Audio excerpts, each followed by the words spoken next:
Chapter 2. Pancake Philosophy and Pop Star Problems. Morning at Beastival began with the ancient ritual known only as pancakes and regret. A long line of creatures twisted around the makeshift breakfast meadow, their faces equal parts awe and caffeine withdrawal. The aroma of syrup, roasted acorns, and mystery berries drifted like a promise or a warning through the air. The pancake tent was run by a family of goats who took their flapjacks extremely seriously. Each pancake was flipped only after a meditative bleat, a full-circle tailspin, and a blessing from Granny Goat, who muttered, "Let the fluff rise and the drama fall." Hedgehog and Bull, now sporting matching pancake grease on their jackets, were elbow-deep in a debate about freedom. "You can't have real rebellion with a gluten-free base," grunted Bull, gesturing with his syrupy fork. "True anarchy needs carbs." Hedgehog nodded solemnly.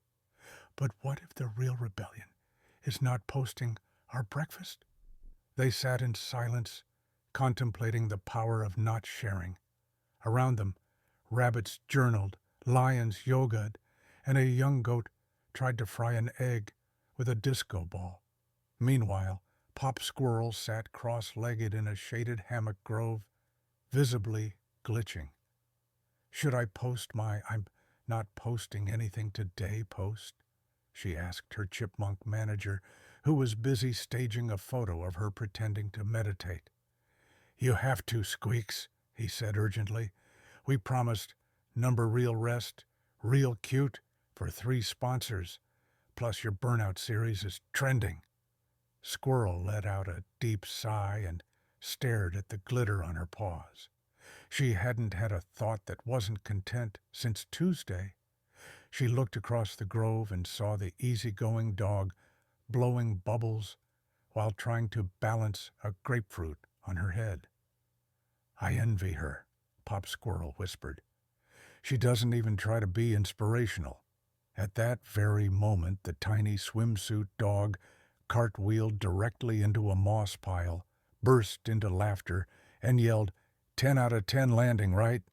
Not far away, Bite the dog adjusted his lenses and silently observed it all from beneath a solar-powered mushroom umbrella. Every now and then, he tapped something on a smooth black rock he insisted was a smart stone. "Interesting," he murmured, contentment levels spiking near breakfast zone. "Squirrel saturation critical. Initiate soft joy diversion protocol." Then he released 6 balloons with ambiguous compliments on them. "You are confusing but compelling. Your shadows dance like algorithms. Even your worst day is data." The balloons floated off into the festival skies, confusing multiple elephants and one emotionally fragile deer.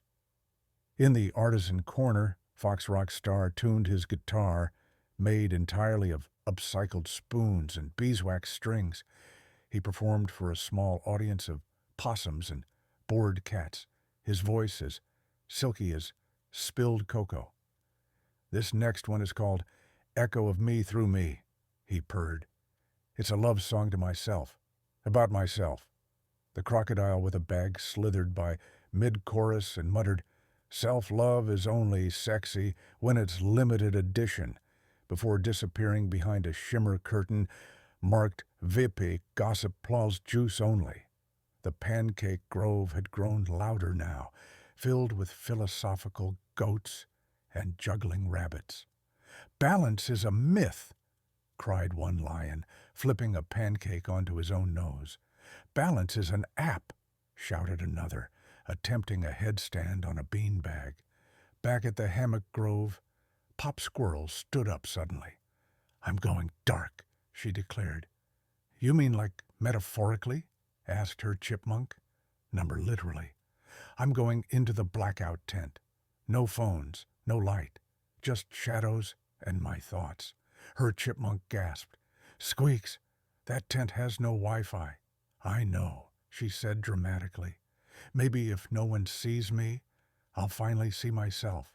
And with that, she walked off, passing a confused cheetah dancing with a pancake. Behind her, Hedgehog turned to Bull and said, "You ever think we're just all characters in someone else's post?" Bull blinked. "What kind of post? A selfie?" "No," Hedgehog whispered. The caption. Somewhere far above, a balloon drifted by, bearing the message, "You are exactly who someone would invent for fun."